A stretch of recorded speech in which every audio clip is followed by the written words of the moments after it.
Alors, bonjour Jean, mon ami Jean Drouin. Ça fait plaisir, bonjour.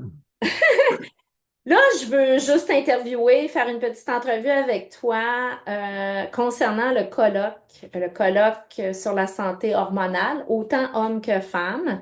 Et je tiens encore une fois à te remercier pour tout ce que tu fais pour la santé hormonale, la santé intégrative depuis plusieurs années. Je tiens à mentionner que c'est le 19e colloque qui a été initié par toi il y a plusieurs années pour surtout Ouais, la santé de l'homme. Et là, on se rend compte que de toute façon, qu'on parle d'homme ou de femme, on parle de santé hormonale, de santé globale, ça c'est touche ça. tout le monde.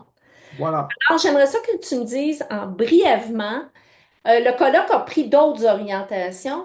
Puis, qu'est-ce qu'on essaie de faire avec le colloque maintenant? Rejoindre différentes personnes ou le message qu'on veut transmettre par le colloque sur Oui, la santé finalement, hormonale. merci Lynn de nous permettre de s'exprimer sur ton réseau là-dessus. Mais ce qui est important de voir cette année, c'est qu'il y a une zone, évidemment, santé hormonale homme-femme qu'on a pris depuis quelques années. Mais il y a eu deux événements importants dans l'année. Il y a eu le rapport de l'INES qui va être discuté aussi au colloque sur la transition ménopausique avec les prises de sang, pas de prise de sang, les tresses, les tests, tout ça. Puis il y a le documentaire d'Hugo Girard qui n'a pas laissé aussi indifférent la communauté et qu'on voulait stimuler les hommes, tu sais, d'un côté en disant, ben, réveillez-vous et surtout stimuler les médecins et leur montrer la zone où il faut aller plus loin dans l'investigation pour en trouver. C'est ça Être que... sensibilisé à la santé de l'homme, puis que les hommes Ouais, aussi peuvent vivre des changements hormonaux qui ont un impact multisystémique, multifonctionnel, puis que c'est pas juste une tout à question fait. de sexualité, c'est de l'énergie, c'est le cerveau, c'est tout le corps qui dépend de nos hormones, en fait. Exactement. Et dans tout ça, ben, finalement, ce qu'on trouvait, c'est que d'un côté, tu sais comme moi, c'est l'enseignement dans les facultés de médecine en santé hormonale n'est pas complet. C'est pas qu'il n'est pas bon, il n'est pas complet. Et surtout en santé de l'homme, où on va dire, bon, on va doser la testostérone totale, mais on sait très bien que si on fait juste doser la testostérone totale, on ne va pas très loin. On est en endocrinologie, il faut revenir là-dessus et essayer d'aller plus loin pour aider ces hommes-là. Et on l'a illustré dans le documentaire avec Hugo Girard à ce moment-là. Le dosage est Et important. donc, ça, Le dosage est important, mais le rapport aussi avec le questionnaire clinique, de recadrer un tout, dosage hormonal, mais en questionnant tout les à fait. pour vraiment se poser Ouais. les bonnes questions par rapport à qu'est-ce qui cause la symptomatologie. Et voilà. Et quel est le symptôme important? C'est juste un Q. Le problème d'un homme d'une érection matinale, on sait très bien que s'il y a une baisse d'érection matinale, la testostérone varie sur 24 heures, monte au petit matin, mais elle ne monte pas assez.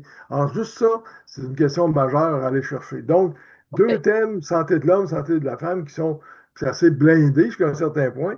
Puis ensuite, ce qui englobe tout ça, tu l'as très bien dit dans l'introduction, c'est la santé intégrative.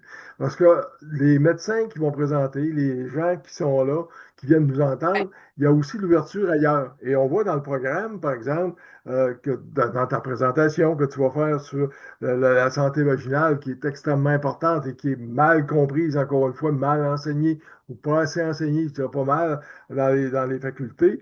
On va voir aussi le trouble de sommeil et à la ménopause. Donc, le Justement, trouble de sommeil, justement, ouais, c'est ton sujet cette année, hein? Le ouais, ouais, sommeil chez les femmes en transition ménopausique.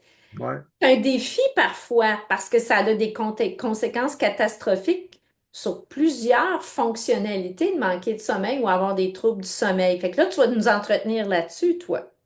Tout à fait. Et là, ça me fait penser que souvent, les femmes que je reçois, puis les tiennes, celles que tu vois en consultation, ces femmes-là vont dire, oh, je les trouve souvent mal comprises. Madame, vous avez un trouble de sommeil, on va vous donne un somnifère. Vous avez mal partout, on vous donne un anti-inflammatoire, puis vous êtes fatigué, on vous donne un antidépresseur.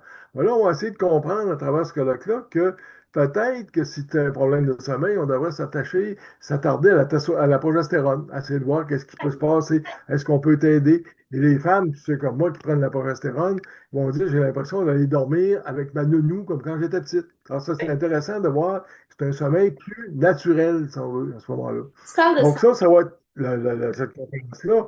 Après ça, il y a des conférences dont la tienne aussi, qui est mal connue. La santé vaginale en ménopause, le traitement hormonal, les traitements locaux, toute la dynamique autour de relations sexuelles autour de la santé vulvaire et ainsi de suite. Je pense que là-dessus, ton mandat est très lourd, mais je sais que tu vas bien le Oh, ça réaliser. va être intéressant Ensuite, parce qu'on va parler de sexualité féminine aussi. ben, c'est ça. On va avoir, il va y avoir de l'action sur ce côté-là. Et de l'autre côté, ben, évidemment, il y a un sujet très conflictuel, très difficile qu'on a donné à Danielle Gingras. Elle a commencé l'an dernier, la testostérone chez la femme. Ça, c'est, je dis souvent en consultation, si tu veux partir une chicane, tu parles de la testostérone chez la femme. Dans les corps médicaux, avec les pharmaciens, avec la zone des scientifiques, Et c'est pourtant, assez difficile. Alors, on et essaie pourtant, d'éclaircir ça. on en a besoin, nous aussi, de la testostérone. Ben, j'entends souvent encore de scientifiques, puis je ne les nommerai pas, qui nous disent les femmes n'ont pas de testostérone. À l'instant, c'est le dixième de l'homme, mais il y en a. Tu sais, puis on sait qu'on est en picomole, on est en petite dose là, tu sais, à ce moment-là là-dedans.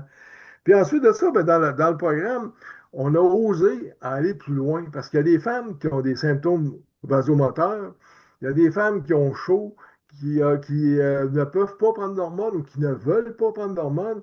Ben, on a demandé à Charles Brière de faire une étude, une évaluation de l'acte médical par critère objectif, ce n'est pas une étude sur 5000 clients, sur le traitement en auriculothérapie et les symptômes vasomoteurs.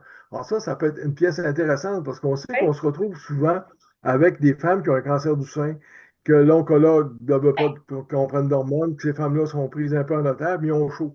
Il Donc, y a comment on d'autres peut les aider?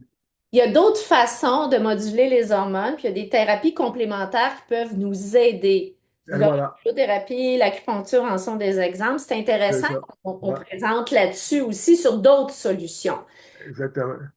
Est-ce que je pourrais te dire ou te demander pour un peu inciter le monde à venir nous entendre, quels seraient les deux messages qui pourraient ou qui vont traverser, ben, tu en as parlé un petit peu, ta conférence ou les conférences, les deux messages importants qu'on doit retenir pour être excité d'aller entendre les conférenciers à ce colloque de Ben, santé. le message excitant, là, c'est écoutons les femmes et les hommes qui viennent nous voir. Et ce n'est pas seulement psychologique. Il y a des femmes qui vont dire, je suis heureux de comprendre que c'est mes hormones qui est le problème et non une dépression ou autre. Donc, écoute, ça, c'est la première chose. Le deuxième message, c'est qu'il y a des solutions si on se donne du temps. Et c'est ce qu'on se donne, accepter de discuter au colloque et se donner du temps pour évaluer. Et évidemment, il y a Hugo Girard qui va venir aussi partir le colloque avec toute sa réflexion et le documentaire qu'on a fait. Il y a le syndrome du plancher pelvien qui est mal connu. Alors, le syndrome du plancher pelvien, c'est notre urologue en résidence qui va venir nous parler de ça, le docteur Dujardin. Alors aussi, les hommes qui ont des douleurs pelviennes, prostate et tout ça, qu'on ne sait pas trop. On sait chez les femmes, ça existe, mais chez les hommes, c'est assez nouveau. Et il y a aussi la santé intégrative, notre ami Jean-Yves, qui va venir nous parler de qu'est-ce qu'on peut faire avec l'andropause, avec les plantes, avec l'évaluation des produits naturels, et ainsi de suite. Puis s'il y a un expert là-dedans, c'est bien lui. Et finalement, notre bonne amie Evelyne Bordua, qui, comme médecin, va venir nous parler de l'insuline et du cortisol et de ses faces cachées. C'est mal connu en médecine, c'est mal géré.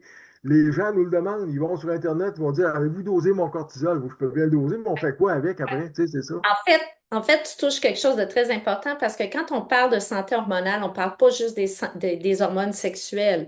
C'est Toutes ça. les hormones travaillent entre elles à maintenir un niveau fonctionnel et Exact. l'insuline et le cortisol sont les deux plus grands régulateurs fonctionnels du corps humain, et du métabolisme, Exact. réactions biochimiques qui se produisent dans le corps humain.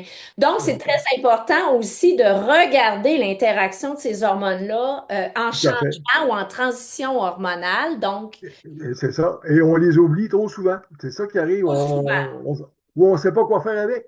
Tu sais, tu peux bien doser l'insuline, mais si tu ne sais pas quoi faire, ben, il faut savoir quoi faire. Et on Alors, devrait être capable.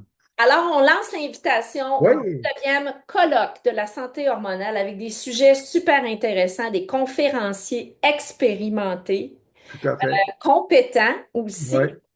Et D'ailleurs, il y a toi, tu as une longue, longue expérience. C'est tellement encore un privilège de t'avoir sur le terrain avec nous merci. dans le partage de tout ça. Il ne faut pas oublier qu'il y a des crédits qu'on a demandé à l'Université de Oui, Sherbrooke, aussi pour les infirmières, les médecins, les gens qui participent. On attend la réponse, mais généralement, ça va assez bien, là, mais en tout cas, parfait. c'est des crédits aussi qui sont là. Ma prochaine entrevue va être avec Hugo Girard. En passant, j'ai bien hâte. On s'est parlé brièvement, donc lui aussi va être interviewé. Puis je pense que Jean-Yves va faire la même chose, là. On va essayer de Exact. créer le beau mouvement autour de notre communauté, de notre réseau. Exact. C'est la communauté. J'aime bien ça, la communauté d'échange, de discussion, de partage. Vous êtes d'accord, pas d'accord, on fait quoi? Tu sais, c'est un peu ça. Et Puis c'est là-dessus bon. merci encore, Jean, d'avoir accepté l'entrevue, mais aussi d'être encore avec nous pour porter le flambeau de la santé et de la médecine intégrative. On sait qu'il y a des grands enjeux en ce moment. Hein, il y a une confrontation dans notre société, Ouais, la ouais. santé versus la maladie, mais c'est pas que Exactement. ça marche. Exactement. C'est un rendez-vous. Ben Merci oui. encore. Merci à toi aussi d'être participante à ça. Puis un rendez-vous le 2 octobre, 3 octobre. Bye.